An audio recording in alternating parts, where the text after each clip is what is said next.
Buenas tardes de nuevo. Ya estamos comenzando la segunda parte de la primera sesión del curso. También os informo que he dado comienzo a la grabación de la sesión para que quien no pueda asistir pueda consultar los contenidos durante un momento posterior. Veo que ya estáis 16 personas, por lo tanto, creo que todo el mundo habéis completado la transición de la sesión 1.1 a la sesión 1.2 sin problemas. Incluso en el descanso he recibido algún mensaje de alguna compañera del curso que no había llegado a tiempo a la primera y que se iba a conectar ahora a la segunda. Recuerda simplemente esa organización de los contenidos por si llegáis tarde en algún momento. Que siempre vais a encontrar dos partes en cada una de las sesiones. Bien, nos habíamos detenido en esta tabla, y hemos llegado hasta este punto, que es la comparación entre el abordaje cuantitativo y el abordaje cualitativo. Y lo que queríamos destacar pues, es sobre todo la mirada más comprensiva, más orientada hacia la interpretación de la acción humana por parte de los métodos cualitativos y la flexibilidad de los diseños de investigación. Esto se traduce en que los diseños de investigación cualitativa, por ejemplo, las muestras pueden ser modificadas en función de cómo avanza la recogida de los datos. E incluso nosotros podemos acceder a un campo de observación sin tener delimitado de una manera precisa cuándo lo vamos a tener que abandonar.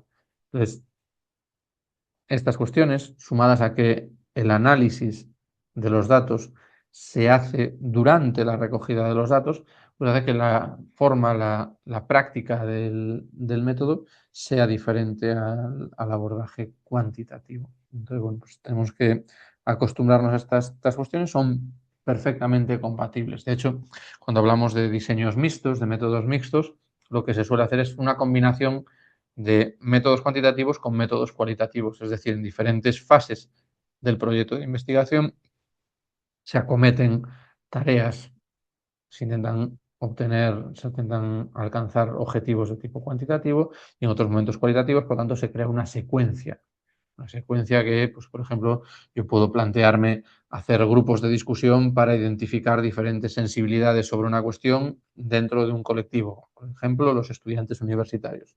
Yo hago grupos de discusión para ver cuáles son sus posiciones. A partir del resultado de esos grupos de discusión, del análisis de esos grupos de discusión, diseño un cuestionario que voy a administrar al conjunto de la población universitaria española. Una muestra representativa, estadísticamente representativa de ese espacio. Y a lo mejor a raíz de la suma de los resultados del cuestionario más los resultados de los grupos de discusión, estoy en condiciones de aplicar otra técnica cualitativa con personas que trabajan en el nivel de la toma de decisiones en materia de política educativa. Entonces estoy creando una secuencia en la que hay métodos cualitativos, métodos cuantitativos, métodos cualitativos. Hay diferentes secuencias, pero lo importante es que tengamos claro que están combinándose para completar un diseño mixto.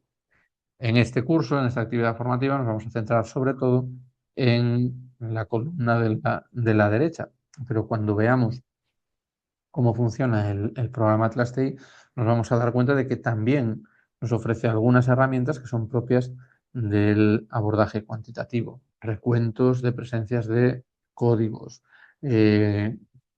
tablas de contingencia entre códigos y documentos. Todo eso son elementos que apuntan a la cuantificación del análisis cualitativo, la capacidad de procesar con una estadística descriptiva simple, sin grandes complejidades, pero se pueden procesar también datos cualitativos, pueden recibir un abordaje, un procesamiento de tipo cuantitativo. Entonces, lo que tendréis que plantearos de cara al lunes que viene, cuando tengáis que explicar a Irene y a Maricruz los objetivos de vuestra investigación, pues es tener claros cuáles son los objetivos de vuestra tesis doctoral y cuáles de ellos consideráis que son objetivos de investigación que se enmarcan dentro del enfoque cualitativo. cualquier caso, bueno, yo creo que eso lo comprenderéis y lo solucionaréis sin demasiado problema en las próximas sesiones y probablemente ya lo tengáis previsto en vuestro diseño. En esa mirada cualitativa, aquí aparecen algunos de los términos que ya hemos mencionado en momentos anteriores. El origen, el punto de partida, en parte remite a la mirada, a la perspectiva fenomenológica, es decir, a centrarse en comprender un fenómeno social concreto, un aspecto determinado y comprenderlo en profundidad, comprender las lógicas que están detrás de ese comportamiento, incluso aunque sea un comportamiento individual en este caso. Bueno, pues en el caso de María Elena, pues probablemente ella está interesada en ver cómo afrontan la muerte las personas que estudian medicina. Bueno, pues cómo se afrontan esos sucesos, pues tiene un componente individual. Eso quiere decir que después no se puedan generalizar, no se puedan identificar trazos, tendencias, aspectos comunes. Pues seguramente sí que se pueda, pero el estudio, si lo queremos llevar de una manera sistemática, de una manera profunda, pues ese abordaje fenomenológico nos puede ayudar a profundizar en cómo se interpreta, cómo se entiende y cómo se interioriza lo que tiene que ver con, pues, en el caso de la tesis de María Elena, pues la pérdida de un familiar de primera línea de- por parte de esos estudiantes. Entonces, la fenomenología, con toda la tradición procedente de la mirada del abordaje filosófico, pues es una de los nutrientes del abordaje cualitativo. Lo que se intenta es comprender la acción social en el dinamismo, es decir, en el contexto en el que se produce, no aislando todo aquello que no nos permite establecer conexiones entre variables. Si pensáis en los abordajes cuantitativos, lo que se intenta es, bueno, vamos a medir aquello que podamos ofrecer unas condiciones de rigor y de precisión en esa medida. Y para ello, ¿qué hacemos? Aislamos variables. Vamos a intentar medir el efecto de una variable sobre otra. Bueno, eso es interesante, esas coordenadas de investigación, pero para el abordaje cualitativo sería una traición a la realidad social, al hecho que se está intentando investigar. Lo que se defiende, por lo tanto, es el papel de los sujetos, el papel de los individuos, de las personas, como elementos que interpretan y que desarrollan una posición en ese aspecto. Hay una mayor proximidad respecto a los datos en el sentido de que hay una mayor cercanía respecto a las fuentes de los datos. Es decir, si las fuentes que nos interesan son los sujetos, bueno, pues nosotros vamos a poder acceder mucho más a su relato, a su interpretación, a la manera en la que explican esos elementos, cuando hay mayor cercanía respecto a los datos. Prevalece el abordaje más descriptivo e interpretativo que el analítico inferencial en ese caso.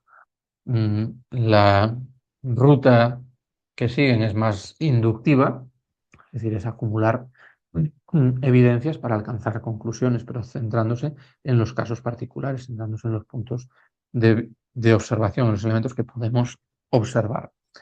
Y el abordaje cualitativo, y eso sí que es importante que lo tengáis claro, no aspira a generalizar sus resultados, sino que se centra en la singularidad, en aquello que es especial, significativo, identitario de ese determinado grupo o de ese proceso. Por lo tanto, es una renuncia que sobre todo pues, para determinados enfoques de investigación está detrás del propio rechazo que en ocasiones generan los métodos cualitativos. Es decir, nosotros no vamos a poder generalizar, no vamos a poder decir, bueno, pues la juventud española tiene esta posición en la materia.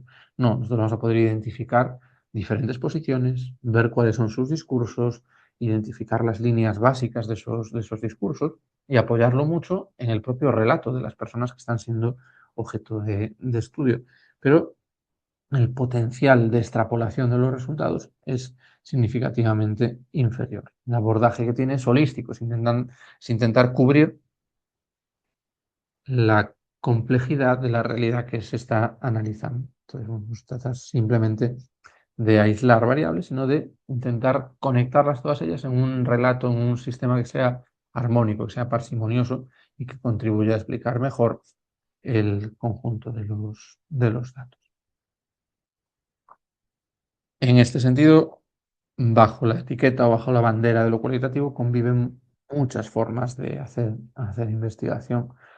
En esta asignatura, en este curso, lo que vamos a centrarnos es en la teoría fundamentada, que es una de las formas. Y en la sesión de hoy vamos a hablar ahora de posibles vías de innovación en el ámbito de la investigación cualitativa y después de la teoría fundamentada, de los aspectos básicos de la teoría fundamentada, porque existe una conexión directa entre esa teoría y el programa Atlas TI. El programa Atlas TI es inicialmente, en su punto de partida, era una tesis doctoral cuyo objetivo era desarrollar una herramienta informática que permitiese hacer trabajos de teoría fundamental.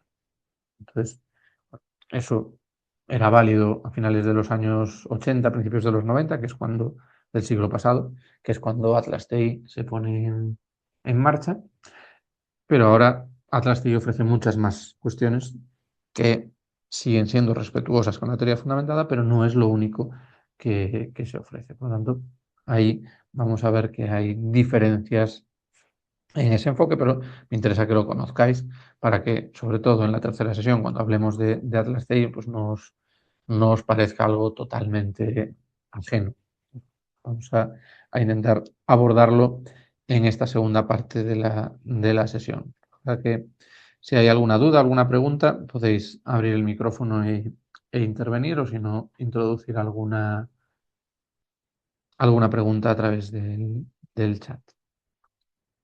En la segunda parte de la sesión de hoy, ¿de qué vamos a hablar? Pues os decía, de opciones de innovación en el ámbito de la investigación cualitativa y después de qué es la teoría fundamentada como base para el desarrollo del programa informático Atlas TI, que veremos pues, que tiene mucho que ver con otros programas informáticos para el análisis cualitativo de datos, como pueden ser NVivo, MaxQDA.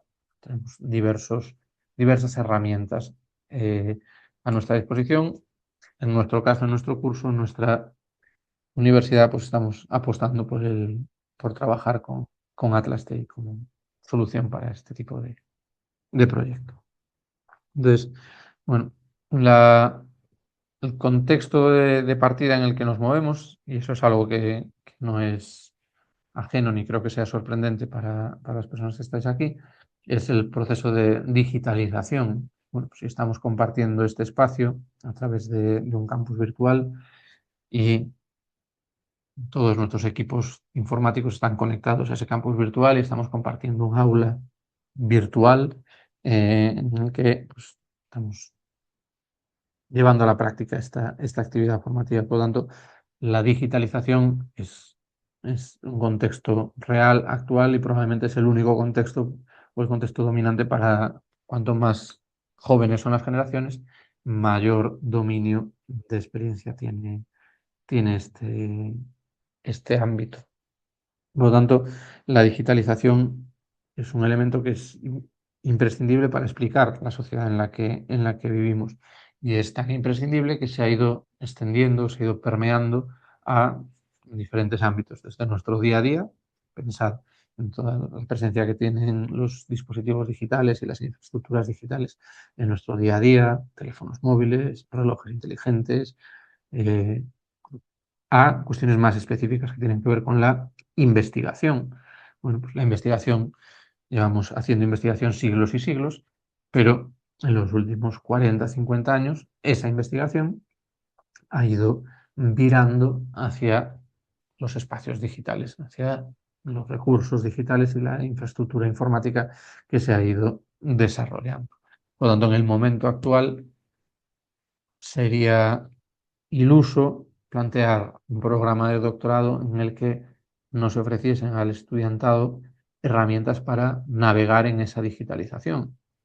Desde elementos para la navegación en Internet, pero muchos otros espacios. Y lo que está sucediendo es que aquellas operaciones que se hacían de manera manual, pues se están digitalizando, se están incorporando, se están informatizando, término que queráis utilizar en este caso. Pero en el momento actual, pues estáis haciendo vuestra revisión de literatura científica y seguramente estáis utilizando algún gestor de referencias bibliográficas, que es un programa informático. Estáis tomando notas de lo que se comenta en la sesión de hoy y probablemente lo estéis haciendo en vuestro propio ordenador portátil o en una segunda pantalla en la que estéis trabajando ahora mismo mientras tenéis de fondo la actividad formativa. Pues en ese espacio y además, mientras tanto, se están llegando mensajes al WhatsApp, correos electrónicos en otra pantalla, en diferentes pestañas y demás. Entonces, el contexto en el que nos movemos es un proceso de digitalización que todo apunta a que tiene bastante difícil una reversibilidad. Es decir, parece bastante irreversible la tendencia que estamos estableciendo, por mucho que se demande un poco el levantar el pie del acelerador en este sentido.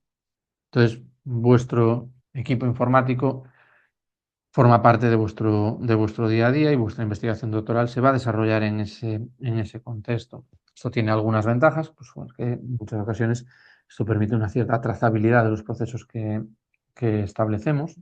Pues, vamos dejando muchas pistas, en ocasiones demasiadas, pero bueno, para lo que tiene que ver con la investigación, pues nos permitiría reconstruir en gran parte las decisiones que hemos ido adoptando y reconstruir los procesos que hemos ido completando.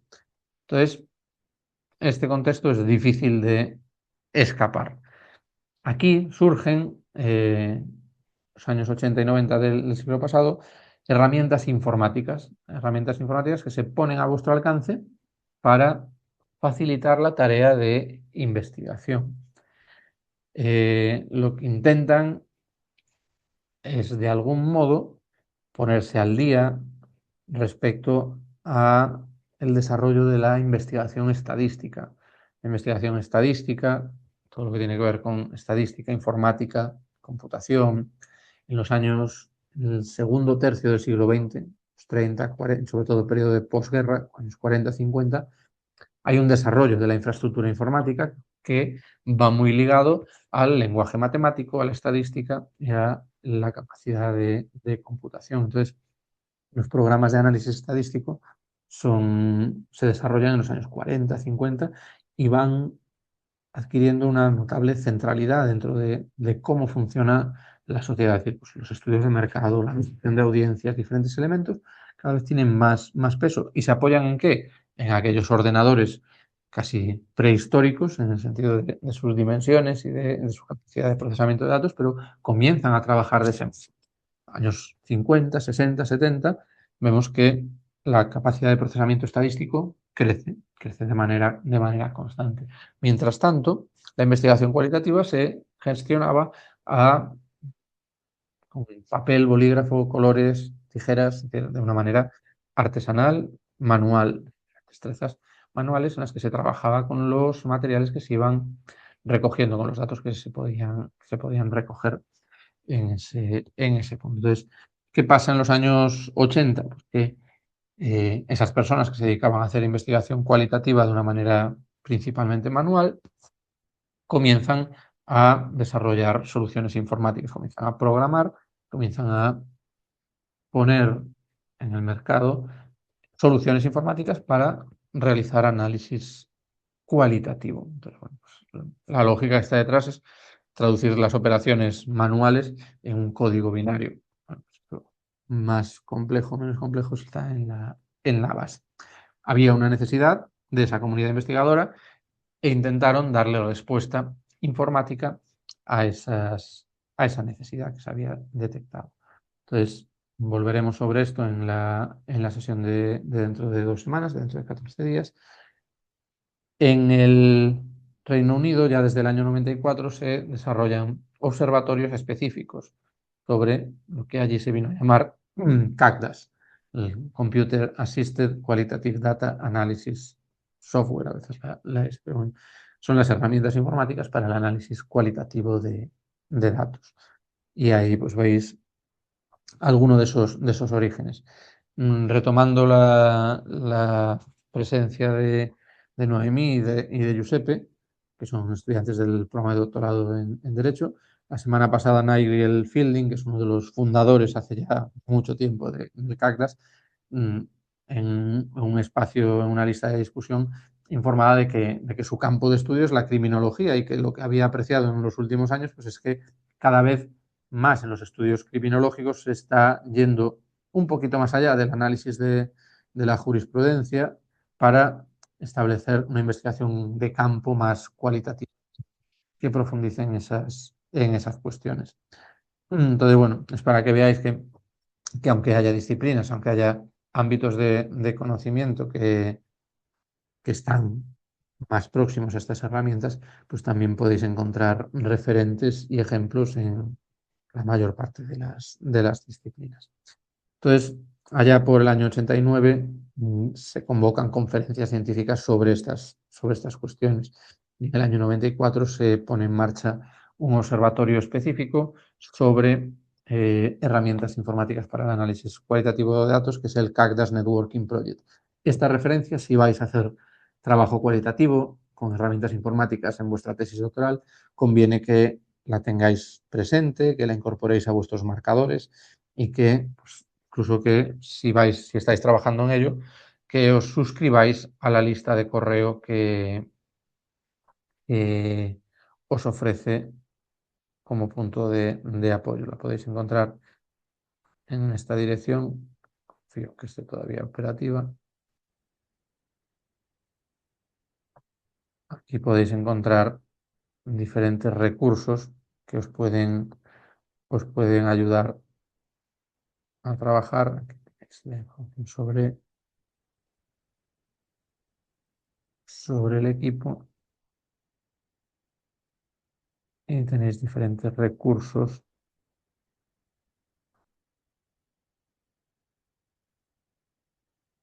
para ir trabajando. Algunos de estos volveremos sobre ellos en la sesión de la semana que viene.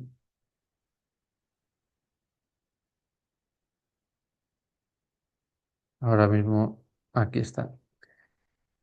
Es en la portada tenéis la opción de About, de sobre, y en sobre aparecen diferentes cuestiones para que entendáis a qué hacen referencia, y ahí encontraréis también una lista de discusión sobre software cualitativo que es interesante si vais a trabajar. No es una lista que genere demasiado spam, pero es un espacio en el que se encuentran todos los desarrolladores de software cualitativo y el personal especializado en investigación cualitativa. Por ejemplo, en los últimos 2 años, en esa lista de correo hay una actividad muy intensa sobre todo lo que tiene que ver con la inteligencia artificial y la investigación cualitativa, es decir, cómo los diferentes programas informáticos han incorporado las herramientas de inteligencia artificial al funcionamiento del propio software, y eso pues, genera no pocas discusiones en el sentido de dónde están los límites, de para qué se puede hacer, para qué no, y cómo esto puede darle sentido al trabajo que realizamos. Entonces, si vais a utilizar Atlas TI o cualquier otra herramienta informática, pues yo sí que os recomendaría que os incorporaseis a la lista de correo y que estuvieseis atentos porque pues ahí aparece información valiosa de cara a vuestra formación. Bien, lo veremos, quizá no nos dé mucho tiempo cuando trabajemos con el programa, por eso sí que en este caso es interesante que lo tengáis en mente. Recordad que vuestra tesis doctoral es sobre todo una innovación a partir de los resultados que obtengáis. Es decir, hacéis un trabajo muy meritorio durante mucho tiempo, pero la principal contribución al final está en los hallazgos que hemos alcanzado, sea esto a través del formato de compendio de publicaciones con artículos, o sea a través del formato de monografía clásica del doctorado. Entonces, casi siempre las innovaciones remiten a los resultados, es decir, hemos alcanzado un mejor conocimiento sobre el objeto de estudio que nos hemos planteado. Bien, eso es así y es lo nuclear dentro de una tesis doctoral, pero la tesis doctoral también puede, en ocasiones, suponer una innovación en términos metodológicos. Es decir, podéis por ejemplo, que uno de los hallazgos, uno de los avances de vuestra tesis doctoral sea haber empleado por primera vez un determinado tipo de análisis cualitativo, una determinada herramienta de análisis en vuestro campo de estudios. Entonces, la innovación hace referencia a los resultados, a los hallazgos, pero también puede hacer referencia al método, a cómo habéis hecho esa investigación. Por lo tanto, aquí os planteamos algunas posibles vías de innovación, es decir, caminos que ya están abiertos, pero que no han sido tan transitados como para que no haya margen para justificar una innovación dentro de ese campo. Entonces, aquí se plantean algunas de esas líneas para que las valoréis. La primera es la integración de, de lo, del abordaje del enfoque cuantitativo con el enfoque cualitativo. Lo decíamos, es decir, bueno, ahora mismo en los diseños se combinan. ¿Qué sucede? Que ahora los programas también tienen que incorporar ese tipo de combinaciones. En ocasiones es más sencillo y en otras resulta más complicado. Pero la idea sería que que podéis ser capaces de explorar el potencial que tenga este diálogo en vuestras tesis doctorales. ¿Esto en qué se traduce? Pues se traduce en herramientas que os ofrece el propio programa para procesar estadísticamente los datos. O también en el diálogo entre programas, es decir, bueno, pues que haya la posibilidad de comunicar entre sí los resultados y los datos de una herramienta cualitativa, una herramienta informática cualitativa con una herramienta informática estadística cuantitativa.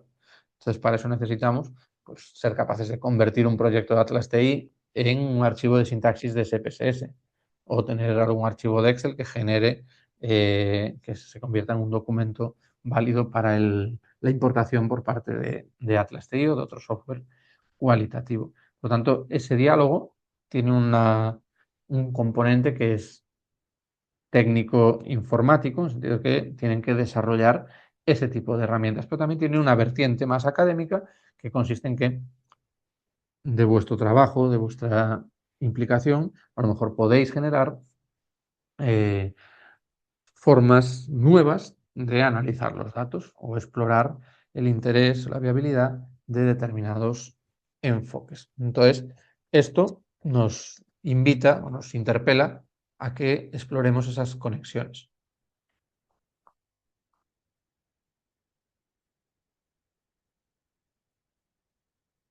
El segundo elemento tiene que ver con otra fuente de diálogo entre herramientas informáticas. En este caso serían las que tienen que ver con los sistemas de información geográfica, los GIS, SIG, dependiendo de si utilizáis la versión en inglés o en español.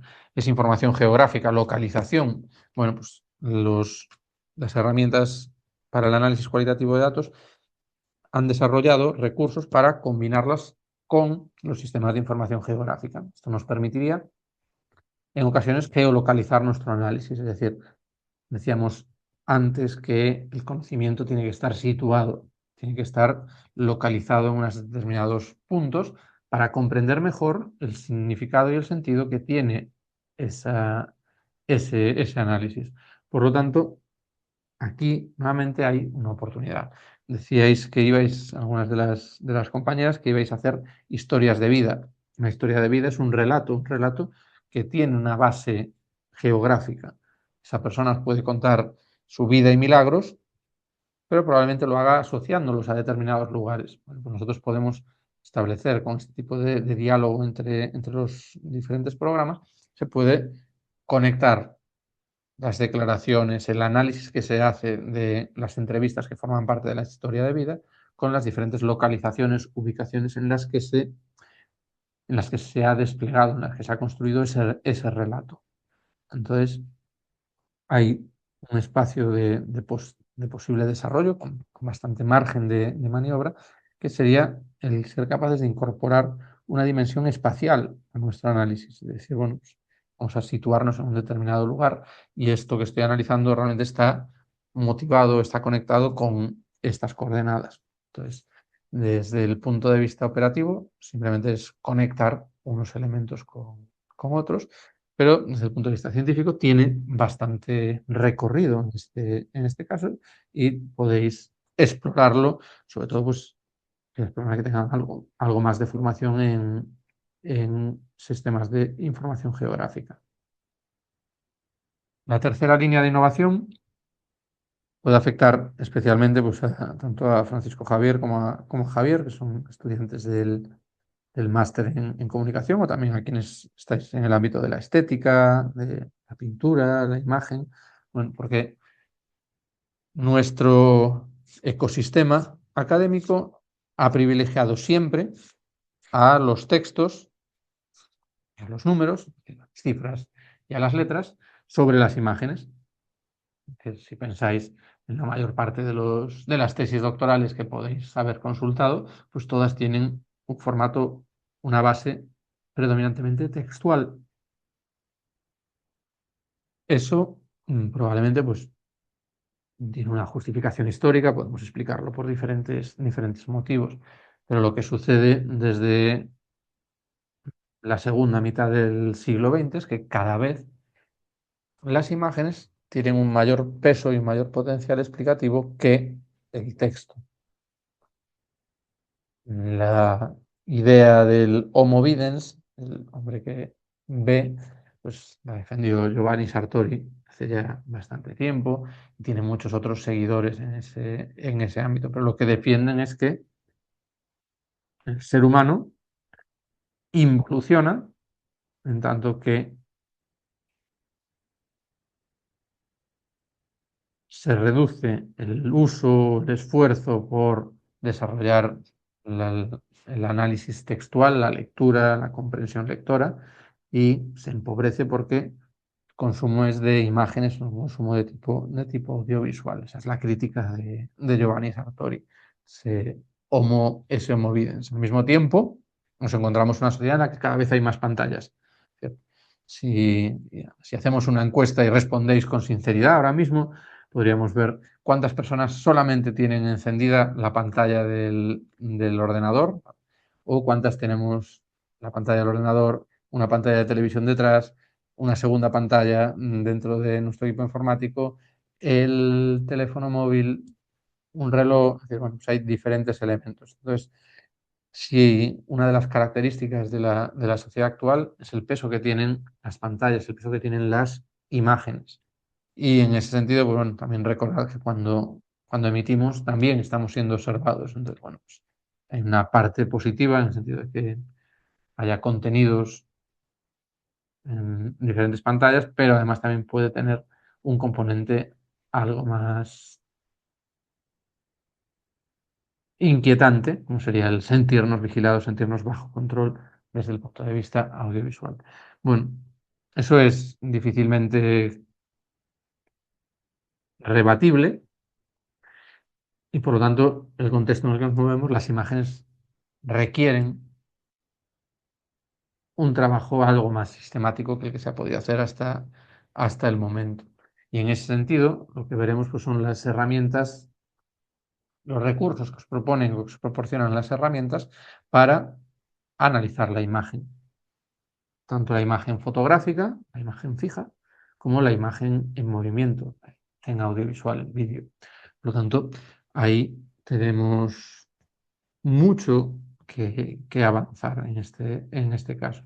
Tenemos la tradición en el estudio de la imagen de extraer unas conclusiones en las que la base no es tan directa y pues, lo que nos podemos plantear es ver cómo se pueden llevar a la práctica análisis de imagen fija o de imagen en movimiento sobre determinadas cuestiones.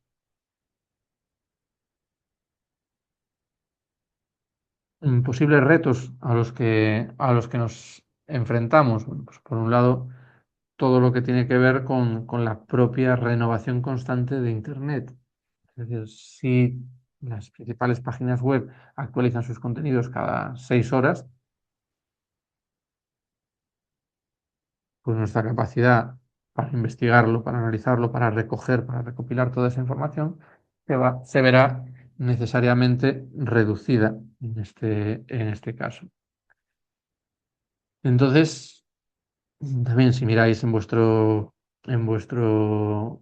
teléfono móvil cuántas horas le habéis dedicado al teléfono, pues normalmente nos llevamos sorpresas o decepciones en ese sentido, porque solemos pasar más tiempo con la pantalla que con otras cuestiones. Entonces, ante eso, nuestra posición como investigadores, pero también la de los desarrolladores de software es débil, en el sentido de que un software no puede captar constantemente todos los contenidos que se publican. Y a lo mejor tampoco tenga sentido en ese sentido, pero el almacenamiento de información es limitado. En ocasiones nos genera nos encontramos, nos chocamos con esas limitaciones. También nos cuesta ver cuáles son los datos relevantes y también en muchas ocasiones hay tanto contenido, tanto mensaje, que nos olvidamos de si realmente hay alguien del otro lado, si alguien está recibiendo esa cantidad de mensajes.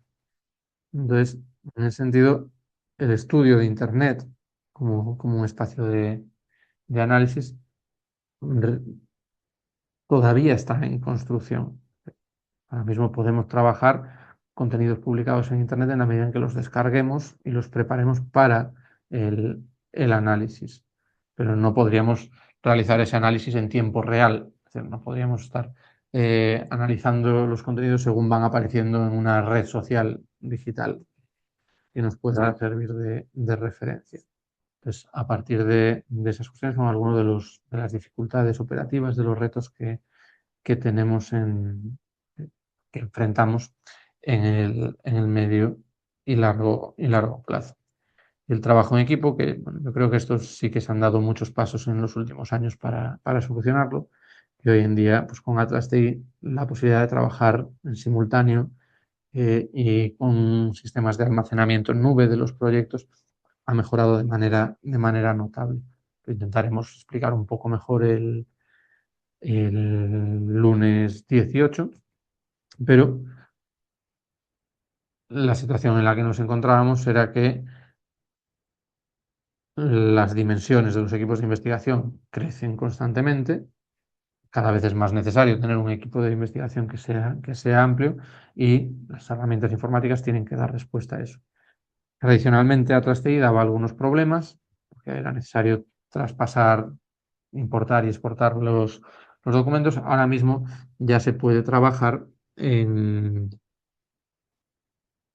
sincronía y de manera coordinada en ese punto. Por lo tanto, aquí algunos de esos retos se están en vías de mejora o en vías de superación.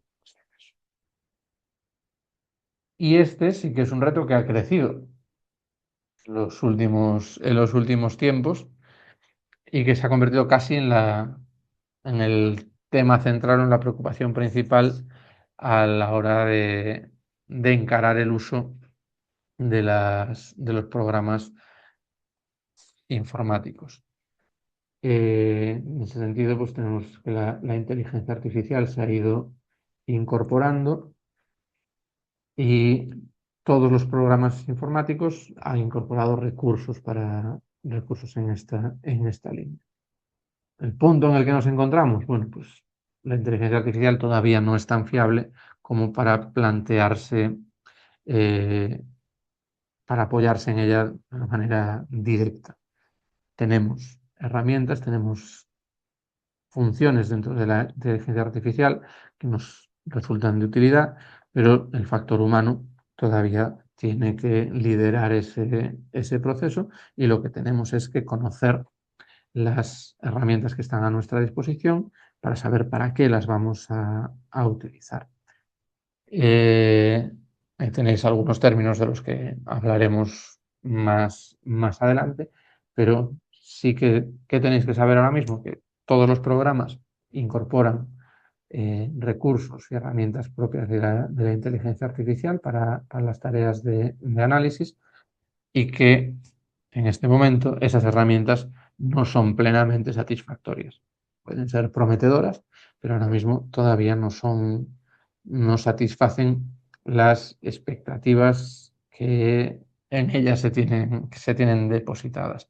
Por lo tanto, hay diferentes posiciones y os decía que dentro de la lista de distribución de correo del Cactus Networking Project podemos ver posiciones enfrentadas respecto a esta cuestión. Es decir, bueno, pues desde sin encontrar una posición totalmente integrada, en el sentido de que se crea ciegamente en el potencial de la inteligencia artificial, sí que hay posiciones más favorables, más partidarias, más abiertas a una paulatina incorporación y una incorporación que sea ajustada a las necesidades y a las potencialidades del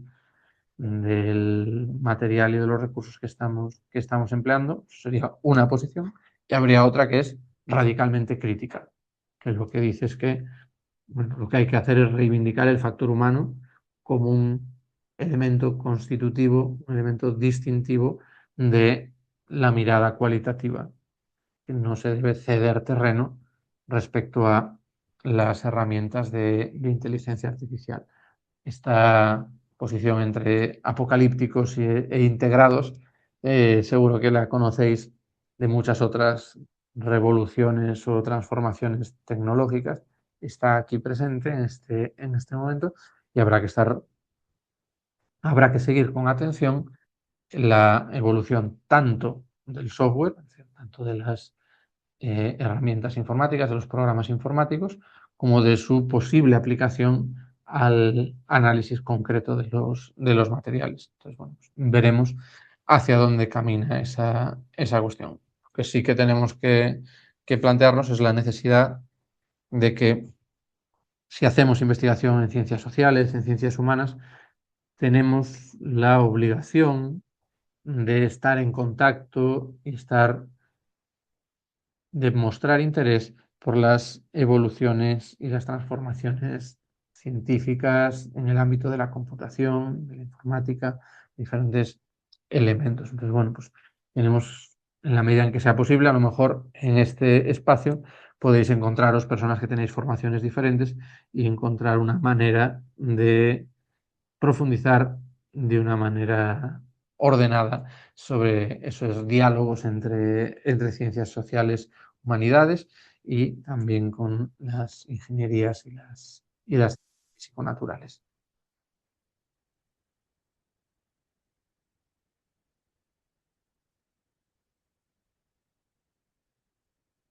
Bueno, os podéis desconectar en el momento en el que no podáis seguir con la sesión. Simplemente abandonáis y podéis consultar los contenidos en el campus virtual. Y algunos de los límites, pues están también aquí, no vamos a entrar en exceso en ellos, tienen que ver con el exceso de trabajo, la codificación constante, y otro que sí que tiene algo más de relevancia, hace referencia a todo lo que tiene que ver con la ciencia abierta, el conocimiento abierto. Estos programas informáticos han ido pasando de un abordaje muy artesanal, desarrollados prácticamente por sujetos concretos dentro de la comunidad universitaria que trabajan en esa línea, poco a poco comenzar a darse dinámicas de concentración empresarial, es decir, las empresas crecen en sus dimensiones y comienzan a ser interesantes para adquisiciones, para compras. De hecho, pues Atlas TI, a finales de 2024, fue comprada, la empresa Atlas TI que desarrollaba el software, fue comprada por Lumivero, que es una empresa de mayor tamaño, que era quien desarrollaba NVivo, que es otro de los software que están en el mercado para trabajar con eso. Por lo tanto, en muchas ocasiones aquí hay una narrativa de esto de apertura, de conocimiento abierto, ciencia abierta, recursos abiertos, pero la realidad es que muchos de estos recursos son de código propietario, es decir, son herramientas que hay que pagar y que están bajo el control de una corporación, de una empresa en este caso. Por lo tanto, pues esas limitaciones las tenemos que tener en mente y en ocasiones también adoptar una posición crítica respecto a ellas, porque bueno, pues si se da un proceso de concentración en el ámbito de las herramientas de investigación, a lo mejor eso no genera una mejora en el conjunto, porque a lo mejor lo que genera es una uniformización, una homogeneización dentro de los recursos que ofrece cada una de estas empresas. Por lo tanto, el punto en el que nos encontramos es que no parece posible que haya una vuelta atrás, más bien al contrario, la tendencia, no sé cuál es vuestra opinión al respecto, pero mi impresión es que pues, la tendencia para vuestro futuro a corto y medio plazo, pues es que tengan todavía más presencia las herramientas informáticas, todo lo que tiene que ver con la digitalización. Y pues, a partir de ahí, pues cada cual tiene que prepararse. Es decir, pues, también decir que no queremos entrar en ese círculo y quedar fuera de él, pero la posición normalmente que mayor viabilidad tiene a medio plazo, pues es la de aprender, incorporarse y evaluar críticamente para qué quiero o para qué me puede servir cada recurso. Bien, os decía que esto era una aproximación a la innovación, a cuestiones que están en el momento actual sobre la mesa.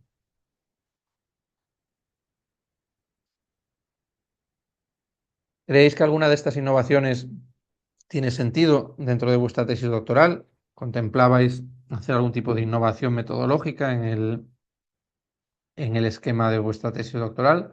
¿O es algo que permanecéis ajenos a esa posibilidad? Es decir, ¿vuestra tesis creéis que puede incorporar en algún momento algún elemento de innovación metodológica?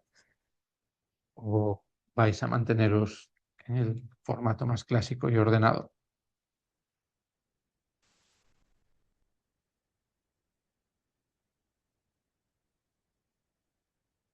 ¿Veis alguna de las respuestas para que lo vayáis pensando?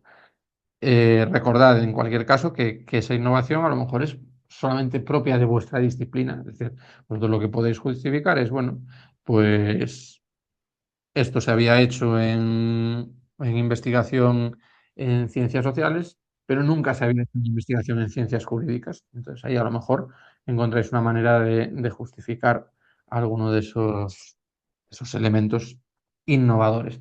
Pero no lo descartéis. Es decir, que el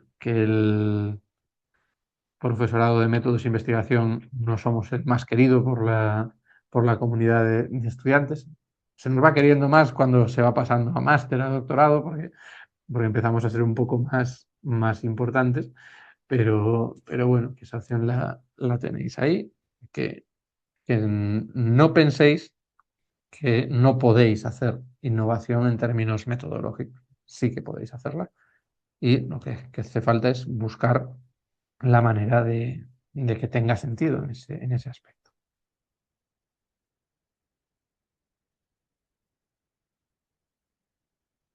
Pues continuamos. Será la última parte de nuestra intervención. Ujú.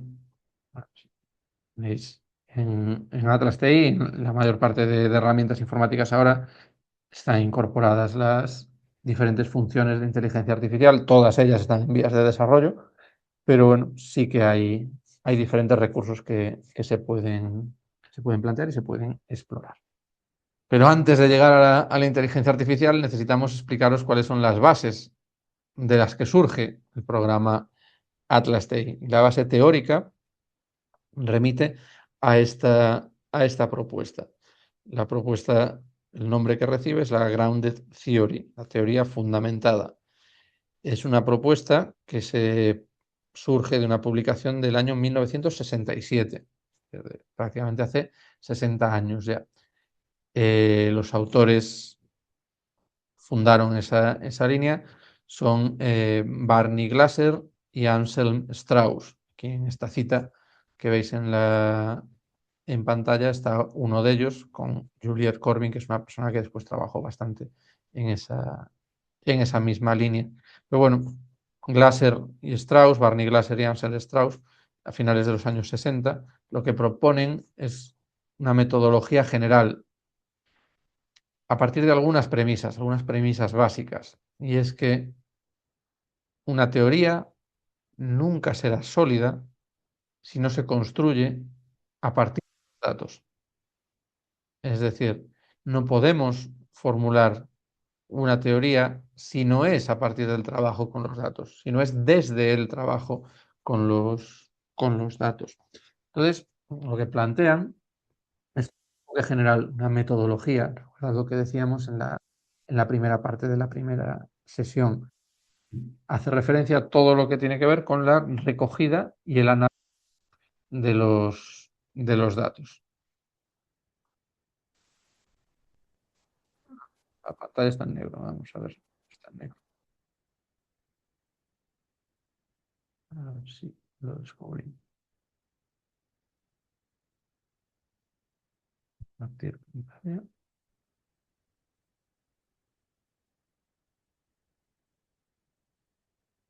Ahora deberíais estar viendo así una cascada infinita. Aquí deberíais estar viendo las diapositivas. Es así.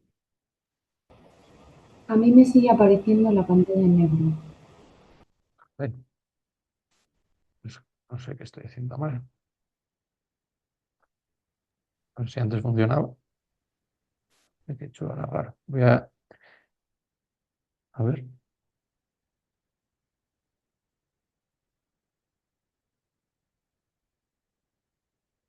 ¿Y ahora me estáis viendo a mí? ¿O tampoco? Sigue estando en negro. Sí, a ti sí que te vemos. Vale. Voy a compartir solamente una ventana, la ventana de la presentación. ¿Ahora la veis? Sí, ahora ya sí. Bueno, pues no sé, estaba compartiendo todo el equipo y antes se veía y ahora parece que no. Pero bueno, pues me quedaré aquí compartiendo esta ventana solamente. Entonces, bueno, si intervenís en el campus, en el chat para algo más que decir sí o no, por favor abrid los micrófonos porque yo estaré más atento a esta presentación que al chat. Entonces os decía que es una metodología general, es un enfoque integral de investigación, en el sentido de que parte de una premisa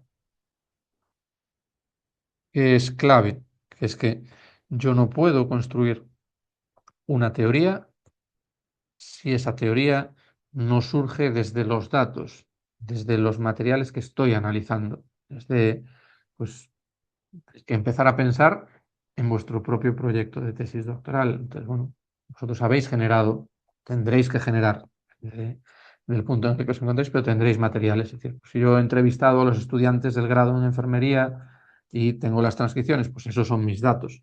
Y yo lo que tendré que hacer es que si quiero construir una teoría sólida acerca de cómo ese estudiantado construye su discurso, su posición respecto a cómo afronta los episodios de muerte de familiares cercanos, pues mis datos están ahí y tendré que trabajar desde esos datos, no desde las teorías que previamente existían. No me apoyo en lo que otras personas han investigado acerca de cómo se afronta la muerte de un familiar cercano, sino que conociendo ese trabajo, lo que tengo que hacer es trabajar, centrarme en los materiales que estoy analizando, es decir, ser capaz de construir un análisis a partir de los materiales que he recopilado, que después las conclusiones a las que llegue a lo mejor son similares a las que la literatura científica había alcanzado con anterioridad, pero lo que quieren estos investigadores es que esa investigación se base, se construya la teoría desde los elementos más básicos, que son las palabras, las imágenes, los elementos más pequeños que se vayan condensando, que se vayan agrupando. Por lo tanto, el enfoque es desde abajo hacia arriba, es inductivo. Nosotros vamos generando esos elementos y vamos construyendo esa teoría. Y aquí veis también en la segunda parte de esta frase, pues, cómo se hace referencia al hecho de que la teoría se construye durante la investigación, yendo y viniendo, planteando preguntas durante la fase de análisis. recogiendo datos que respondan a esas preguntas, mejorando las preguntas y buscando más datos. Es decir, un proceso de ida y vuelta constante, de diálogo constante entre esos dos planos. Recogida de datos, análisis de datos, recogida, análisis. De esa manera se va construyendo la teoría de una manera fundamentada, de una manera sólida. Vamos conectando unos elementos con otro y trabajando de ese modo. Por lo tanto, en esa línea es un enfoque diferente, en ocasiones diametralmente opuesto a el camino más habitual en la investigación científica. Pensad en vuestras tesis doctorales. ¿Habéis identificado cuáles han sido las primeras operaciones que habéis hecho? Es decir, sobre todo quienes estáis en el primer año. Estamos ya en el mes de mayo, por lo tanto lleváis prácticamente 6 meses dentro del programa de doctorado. Depende de cuándo se haya admitido, de cuándo os hayáis incorporado, depende de muchas cosas, pero pues lleváis entre 3, 6 meses dentro del programa de doctorado. ¿Cuál ha sido la primera tarea que os han encomendado las personas que dirigen y supervisan vuestras tesis doctorales? ¿Qué es lo primero que habéis tenido que hacer?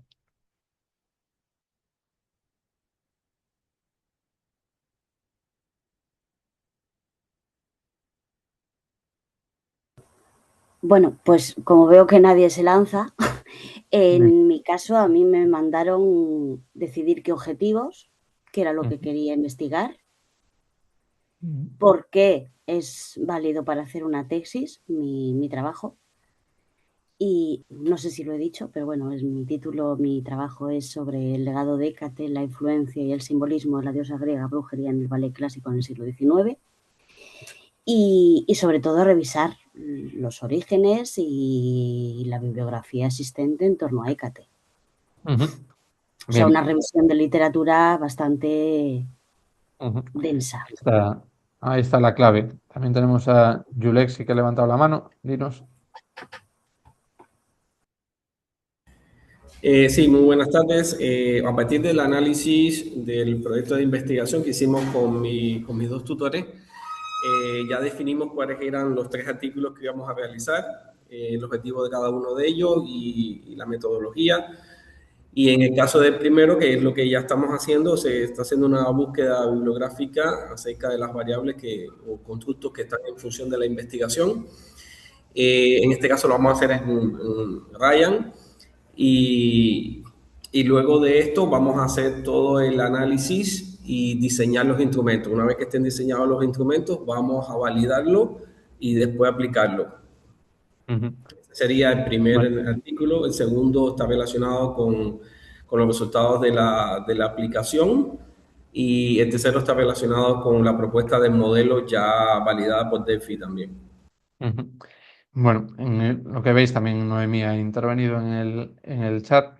Bueno, lo que veis es que lo primero que se os pide es profundización. Esa profundización tiene que ver con lo que Aroa mencionaba. Es decir, tenéis que hacer una revisión de literatura científica.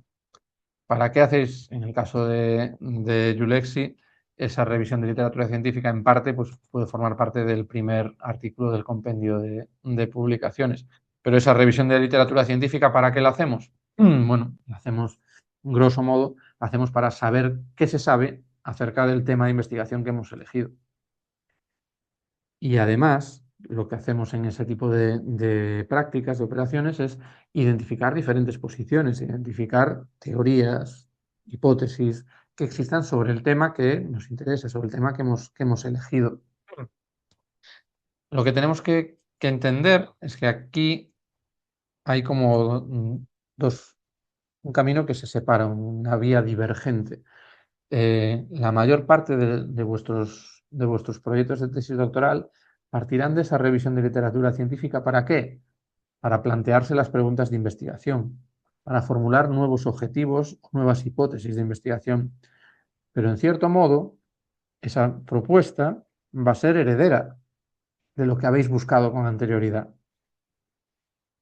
Eso es lógico, es decir, y es la forma más habitual de hacer investigación científica, pero es una lógica que ves hipotética deductiva, es decir, bueno, partimos de la revisión de literatura, alcanzamos unas conclusiones, formulamos nuestro diseño y aplicamos la investigación.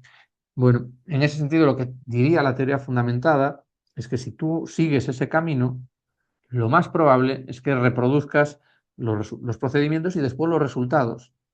Es decir, estarías dentro de lo que en términos de Thomas Kuhn estás en una fase de ciencia normal, en la que tú heredas y profundizas en aquello que has heredado. De alguna manera reproduces eso y en tu análisis también replicas muchas de esas categorías que estaban previamente definidas. La teoría fundamentada, al menos en su formulación más ortodoxa, más fundamentalista, si queréis, lo que defiende es que una vez que accedes al campo, una vez que empiezas a tener datos, tú tienes que procesar esa información como si no tuvieses un conocimiento previo en la materia. Esto, en términos prácticos, es, desde mi punto de vista, imposible, es decir, tú no te puedes despojar de tu conocimiento y encarar un análisis sin contar con ese bagaje previo, pero al mismo tiempo es cierto que tú puedes afrontar ese análisis desarrollando nuevas categorías, desarrollando aquello que vaya emergiendo desde los textos que estás analizando. Estos textos pueden ser escritos, audiovisuales, es decir, estamos hablando de textos de una manera muy, muy amplia.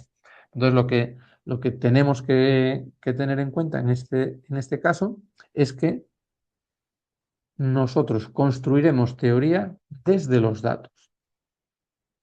Es decir, analizaremos las películas de cine español durante la transición o durante el franquismo. Ese es nuestro núcleo, de ahí partimos y de ahí surge nuestro análisis.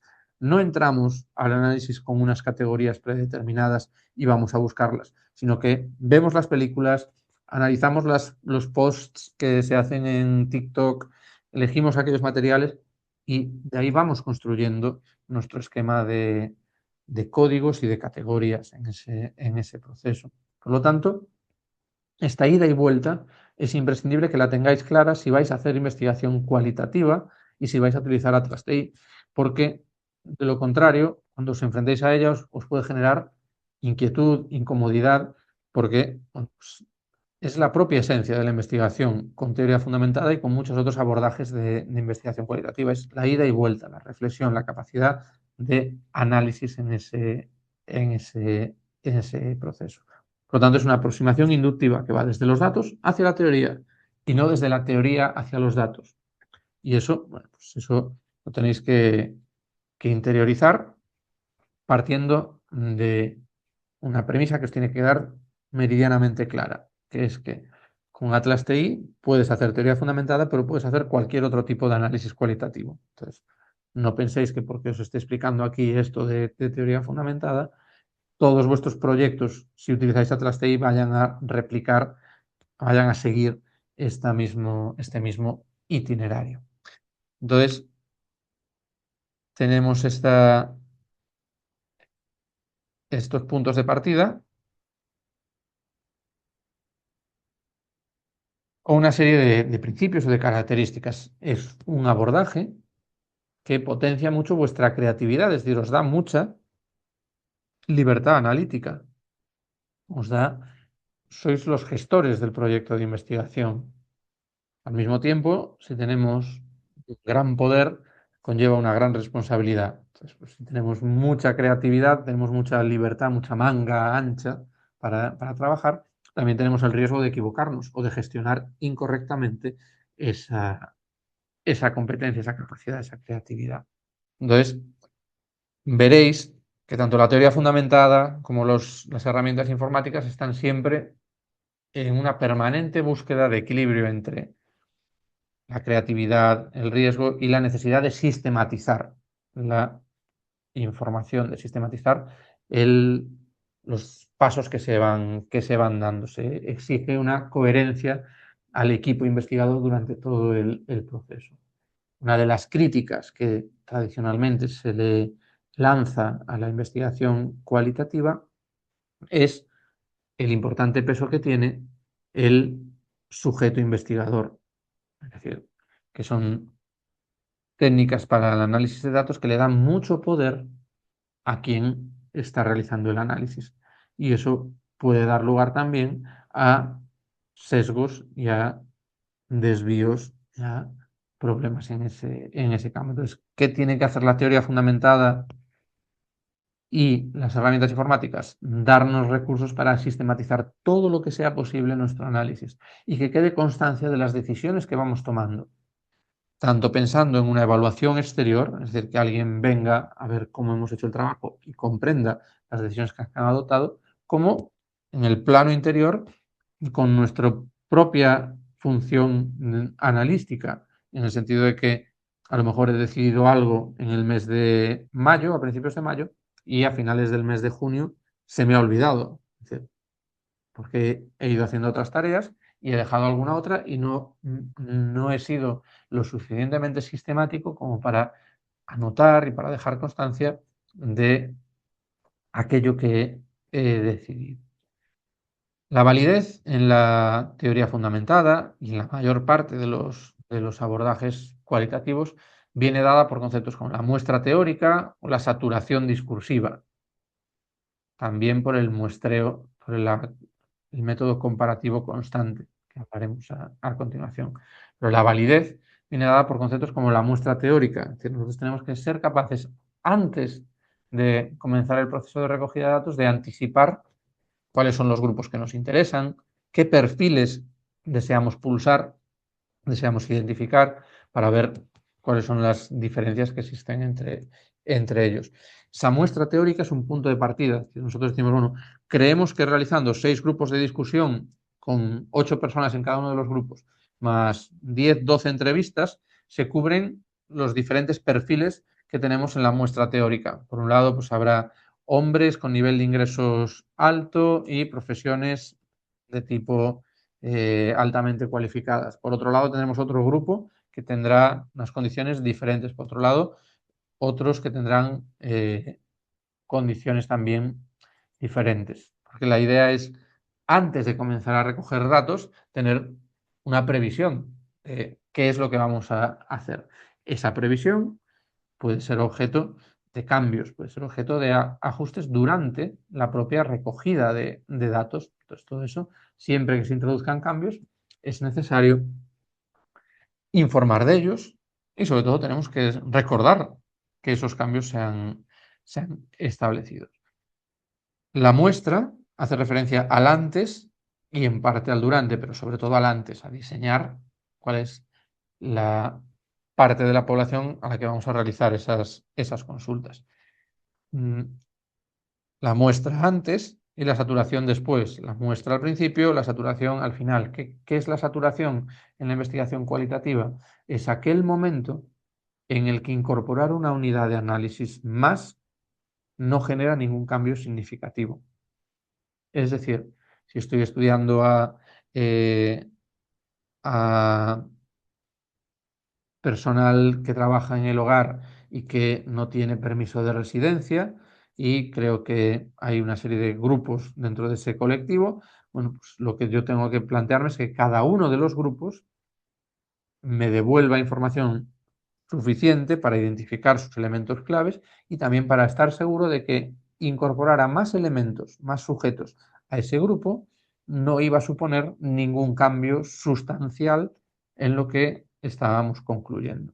Con cambio sustancial, lo que quiero decir es que se apele a categorías que no se habían apelado con anterioridad. Es decir, no es solamente esa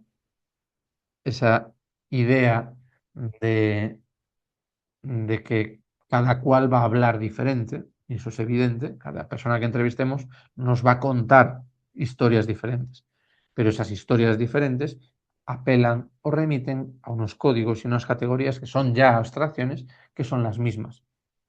Entonces, sí que es cierto que habrá tantas respuestas a la entrevista como personas entrevistadas, pero entre todas las personas entrevistadas vamos a ser capaces de identificar características y comprobar que esas características, que las personas que comparten esas características han desplegado su discurso con suficiente detalle como para no ser necesario continuar entrevistando, continuar buscando investigación respecto a ese grupo. Por lo tanto, la validez nos viene dada por conceptos como la muestra teórica, previamente el dibujo, la previsión que tenemos, y en el otro momento la saturación, es decir, el punto en el que incorporar más elementos, más sujetos a nuestro trabajo de campo no genera ningún cambio significativo, no genera ninguna modificación que altere nuestra percepción de los resultados que estamos obteniendo.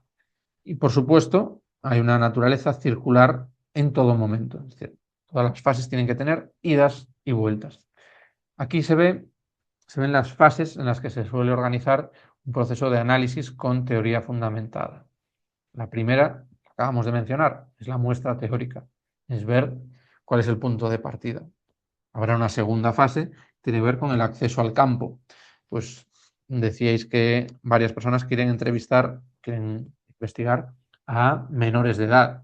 Bueno, pues el acceso al campo requiere una negociación previa. En ocasiones esa negociación está muy tasada, muy protocolarizada.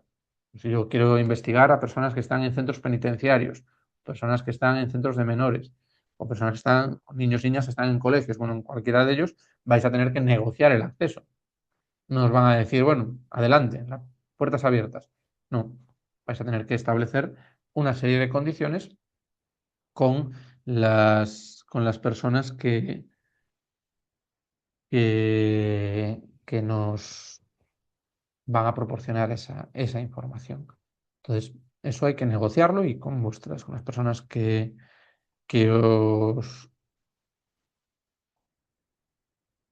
os proporcionen esa información, y sobre todo las personas que os tutoricen, tenéis que ver cuál es la estrategia de acceso a ese campo de investigación.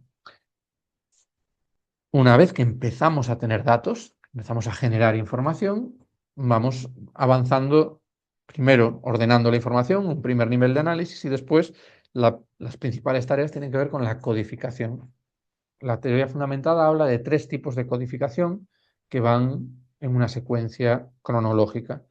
Una codificación abierta, que lo que intenta es, de los documentos, de los materiales que estamos analizando, identificar cada elemento. ¿Para qué? Para después de la máxima apertura comenzar a ir cerrando. El proceso de cierre lo que hace es identificar ejes. Esos ejes, el proceso de identificación de los ejes se llama codificación axial. Es decir, identificamos aquellos ejes que nos ayudan a explicar mejor la codificación abierta que hemos desarrollado con anterioridad. Esos ejes poco a poco se van relacionando entre sí y van llegando a un plano que se llama la codificación teórica, que serían las categorías centrales del análisis que hemos completado. Entonces, ese proceso es un proceso lento, es un proceso que se expande durante varias semanas, pero nos permite establecer muchas conexiones entre los elementos que forman parte de nuestro análisis. La saturación teórica o discursiva sería el punto final del trabajo o el punto de retorno al inicio del proceso. Es decir, si los resultados no son satisfactorios, tendríamos que volver a comenzar y modificar la muestra teórica. Esto pues, se traduce en un esquema, un diagrama de flujo donde casi todas las flechas tienen ida y vuelta, tienen los 2 elementos. En ese sentido, pues podemos trabajar con estas idas y vueltas, con la posibilidad de siempre reformular y revisar aquello que hemos establecido. En cualquier caso, pues se puede hacer investigación cualitativa sin llegar a la teoría fundamental, es decir, a construir teoría en este caso. Y aquí estarían los 3 elementos básicos de la teoría fundamentada. Por un lado, la muestra teórica, por otro lado, el método comparativo constante.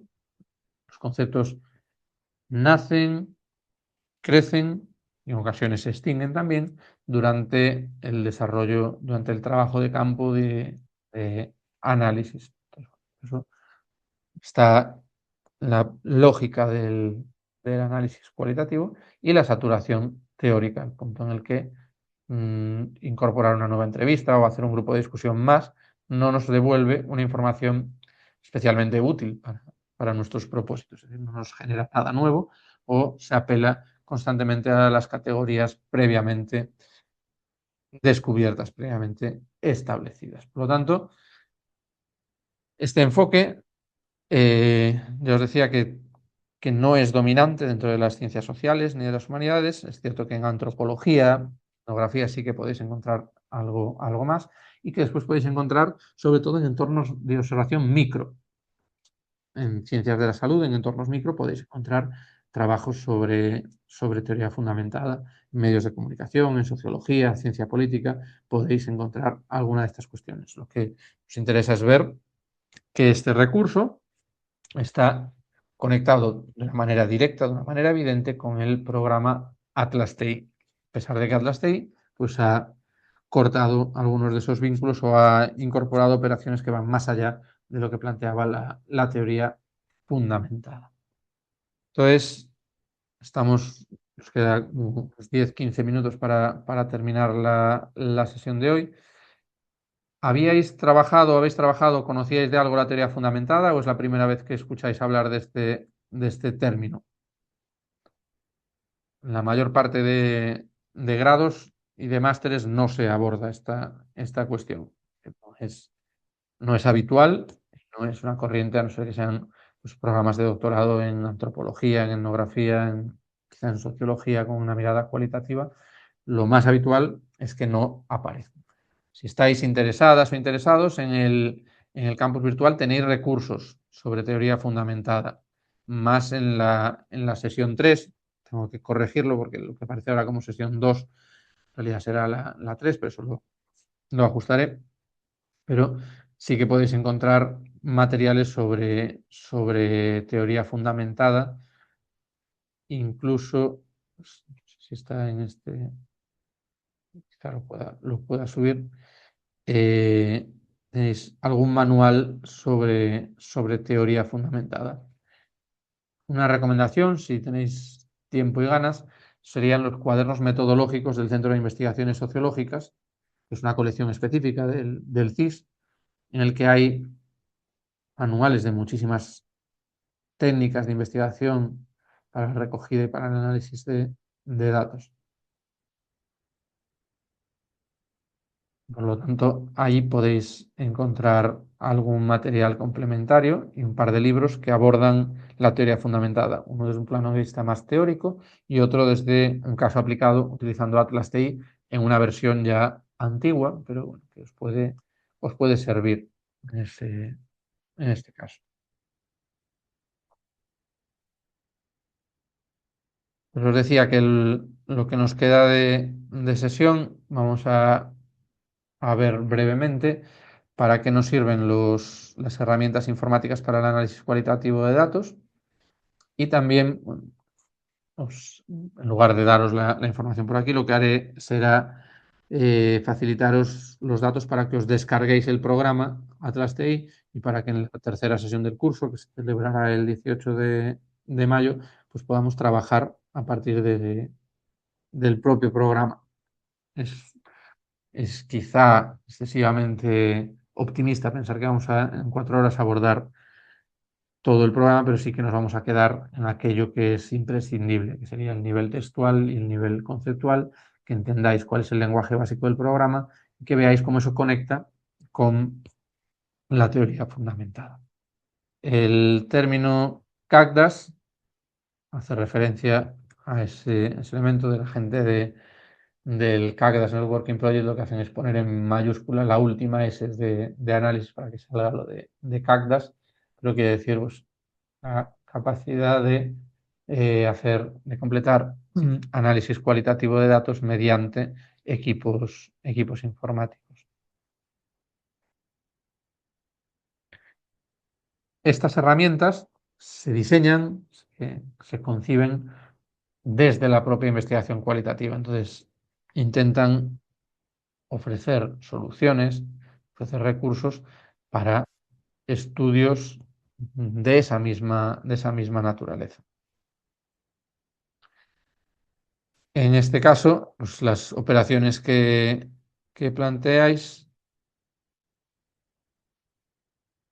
María Dolores ha encontrado y ha puesto en el espacio del chat uno de los cuadros metodológicos del CIS, que es el número 5, y que habla sobre el uso de las historias de vidas. Esa es la colección. Creo que es el número 37 y el número 44, son libros sobre teoría fundamentada. Pero bueno, podéis encontrar otro tipo de trabajos y algunos. Sí que es cierto que esta colección suele estar en las bibliotecas de los campus de la UBA. Entonces, a lo mejor no encontráis el documento escaneado, sería lo ideal, pero sí que lo podéis localizar en las bibliotecas. Ya os digo que ahora no voy a hacer la búsqueda porque a lo mejor se nos pone todo a negro otra vez, pero si buscáis en la página web del CIS, en las colecciones, la colección de cuadernos metodológicos, ahí vais a encontrar un listado de más de 60 manuales. Es una de las mejores colecciones que hay en España sobre aspectos metodológicos. Entonces ahí podéis encontrar la gran mayoría de formas, de técnicas para la recogida de datos y para el análisis de datos tienen uno o varios manuales. Si estáis haciendo análisis de contenido cuantitativo de contenidos periodísticos o audiovisuales, pues encontraréis buen trabajo ahí. Si queréis hacer cuestionarios, si queréis diseñar encuestas, entrevistas en profundidad, grupos de discusión, analizar esos elementos, podéis encontrar una gran variedad de recursos de apoyo que la ventaja que tienen es que pues, han sido evaluados previamente. Es decir, pues, el equipo editorial del CIS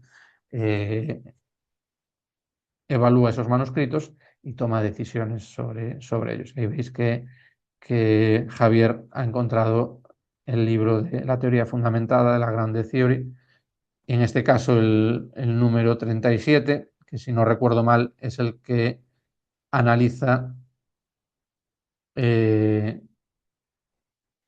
no, este es el de la teoría fundamentada. Hay otro libro de estos compañeros, creo, en lo que consiste precisamente en una aplicación mediante Atlas TI.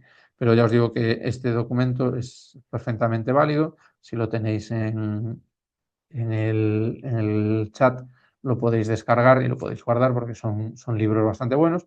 Lo mismo que el que proponía María Dolores, si alguna vez tenéis que hacer historias de vida, pues es un recurso muy valioso el que tenéis ahí.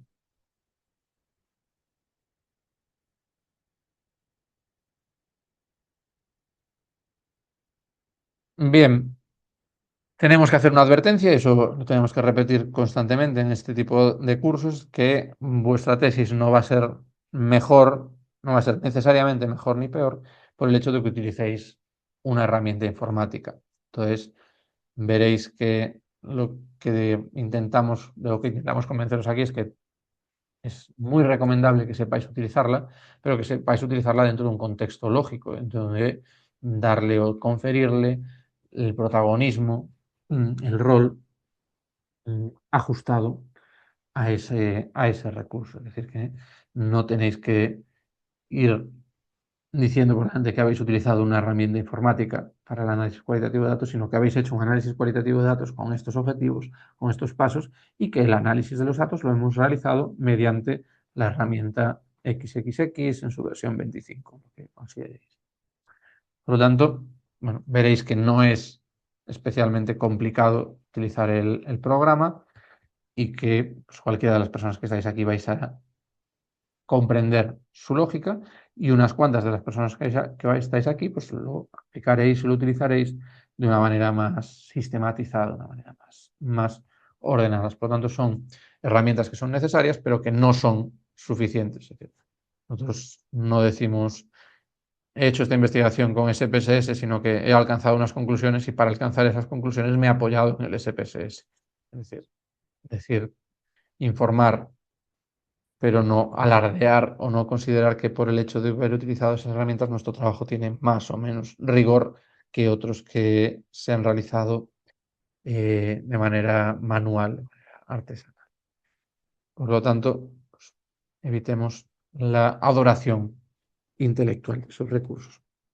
Durante los últimos 35 años, más de 35 años, el programa ha trabajado, se ha utilizado para analizar diferentes tipos de documentos. La idea con la que os tenéis que quedar en la cabeza, en mente, es que todo aquello que podamos convertir en un documento de texto, en material, pues es susceptible de formar parte de nuestro análisis.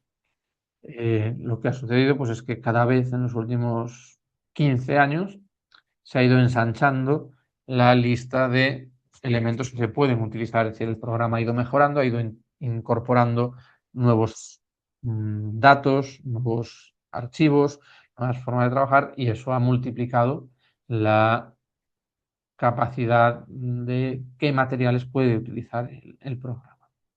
En esa línea, si nos situamos en los años 90 del siglo XX, el programa solamente se utilizaba para documentos de texto, principalmente transcripciones, entrevistas y de grupos, diarios de campo, para quien hacía investigación etnográfica.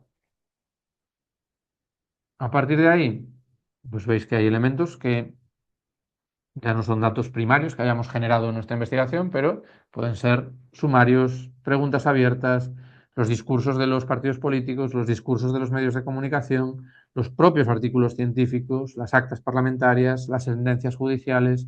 Bueno, pues veis que hay un espacio amplio que todos estos que hemos visto hasta ahora comparten la condición, la característica de ser texto principalmente. Texto, documentos escritos. Bueno, pues tanto en las versiones de procesador de texto como Word, ODT, más, como archivos en PDF. Pero todo eso es un texto escrito, son letras que están recogidas en un determinado documento, en un determinado archivo. A partir de ahí veis que aparecen o se multiplican otras formas de proporcionar información, de proporcionar datos. Por un lado, los vídeos y las películas, que son necesariamente contenidos audiovisuales. La historia oral, pues las historias orales o las historias de vida, pues son documentos en ocasiones solo sonoros, es que hay un relato que trabaja sobre el sonido. Los diarios, las cartas, los dibujos, quienes vais a trabajar con niñas y con niños de corta edad, en muchas ocasiones funcionan mejor con dibujos que explicando lo que intentan expresar esas creatividades, esos dibujos. Lo mismo con las fotografías y lo mismo con los lugares. ¿Acordás lo que decíamos del diálogo con los sistemas de información geográfica? Bien, pues con este tipo de materiales se están realizando trabajos de análisis cualitativo. Sigue siendo desequilibrada, el texto continúa primando en posición de liderazgo, pero el resto tienen algo más de presencia. Entonces, ¿en qué se han convertido los CACDAS? Pues los CACDAS ahora mismo son grandes bases de datos, son contenedores de información. Os decía al principio de la sesión que si aprendéis a utilizar este tipo de recursos, lo vais a poder rentabilizar en años posteriores de vuestra formación doctoral. ¿Cómo se puede entender esta afirmación? Bueno, pues porque, por ejemplo, si estáis haciendo vuestra revisión de literatura científica y la hacéis, esa lectura ya la hacéis desde un proyecto de Atlas TI o de MaxQDA o de NVivo, el trabajo de análisis va a desembocar en códigos que después, cuando generéis datos, podréis aplicar y podréis ordenar vuestros proyectos en diferentes fases. Pues la fase 1, revisión de la literatura científica. La fase 2, recogida y análisis de datos. Fase 3, bueno, pues eso más o menos con las agrupaciones de elementos se puede plantear ese tipo de operación. Y claro, si yo esto soy capaz de hacerlo de una manera sistemática, ordenada, y pasan los años y esos marcos teóricos, esas listas de referencias y esos textos analizados van a crecer con el paso del tiempo. Entonces, podría volver a esos espacios y aprovecharme de las lecturas que hice hace 5 o 10 años, de las que, por supuesto, no me acuerdo. Entonces, en ese sentido, sí incorporamos estos hábitos desde el comienzo, desde los primeros compases de nuestra formación en el programa de doctorado, probablemente tendremos una ganancia, tendremos un beneficio, es decir, podremos gestionar más información de una manera más eficaz y eficiente en momentos posteriores de nuestra investigación. Por lo tanto, gestionan grandes bases de datos. ¿Cómo lo hacen? Pues principalmente trabajando en el análisis de los textos y facilitando la recuperación de la información analizada. Es decir, acordaos, idas y vueltas. Codificamos los textos, después buscamos cómo se han codificado, evaluamos la precisión de los términos, es decir, idas y vueltas. Veis que en esta diapositiva la última línea habla de construir teoría. Esa última línea aparece ahí porque bueno, pues es un objetivo legítimo que es propio de la investigación con teoría fundamentada, pero que no todos los formatos de investigación cualitativa tienen que llegar hasta ese punto. Se pueden quedar perfectamente en una codificación sistemática y rigurosa de una serie de materiales y en la identificación de categorías centrales, sin necesidad de ir más allá y construir o hacer una propuesta de construcción de teoría. Por lo tanto, estamos en un punto en el que estamos ya en condiciones de ver para qué nos sirven, para qué vamos a utilizar este programa. Vamos a intentar gestionar nuestro proyecto de tesis doctoral dentro del marco del programa. ¿Por qué? Pues porque nos permite un mejor acceso a los datos, porque nos da más flexibilidad y porque nos da herramientas para ser más rigurosos y sistemáticas en nuestro trabajo. Por lo tanto, hay una serie de ganancias que crecen con el paso del tiempo que le dedicamos a utilizar el programa. Y la utilidad dependerá siempre de los objetivos y de las preguntas de investigación. Por eso es importante la sesión que tendréis el próximo lunes, en el que vais a tener que definir esos objetivos, esas preguntas, vais a tener que explicárnoslos y pues, podremos discutir y comentar acerca de ellos. De esa manera, ver si la solución informática es válida, es la que nos viene mejor, la que realmente deseamos utilizar. Entonces, bueno, pues en ese sentido, pues, recordamos que no son creadores de metodología, sino que la metodología es algo mucho más amplio y en un momento dado podemos apoyarnos en el análisis, en las herramientas informáticas para el análisis de datos en ese espacio. Por último, aquí tenéis una lista de quiénes son CAGDAS. Hay más. Ahora son ya las 7 menos 10, por lo tanto no voy a entrar en el CAGDAS Networking Project, pero dentro de 2 semanas veremos que hay una lista más amplia y más detallada acerca de lo que os ofrece cada uno de estos recursos. Pero bueno, para que nos quede claro, en nuestro caso, pues vamos a trabajar con el programa Atlas TI, que es el que podéis ver que está resaltado en estos momentos. No porque sea necesariamente el mejor o porque haya una grandísima diferencia, sino porque es el que hemos conseguido licencias para nivel de campus después de haber impartido estos cursos y cursos similares desde pues, hace más de 15, 16 años en los que llevamos trabajando programas de máster, programas de doctorado para que la gente aprenda a utilizar el programa, lo incorpore a su dinámica de trabajo y pues vayamos ganando en el plano agregado. Bien, lo dejamos aquí por hoy, por la sesión de hoy. Y abrimos un breve turno de preguntas o de comentarios si queréis intervenir antes de que concluya la sesión de hoy.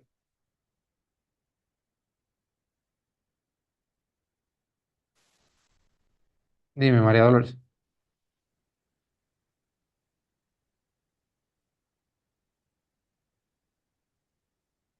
Adelante, María Dolores.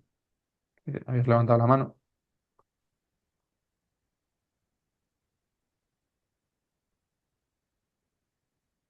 Pues no. no quería levantar la mano o quería bajarla.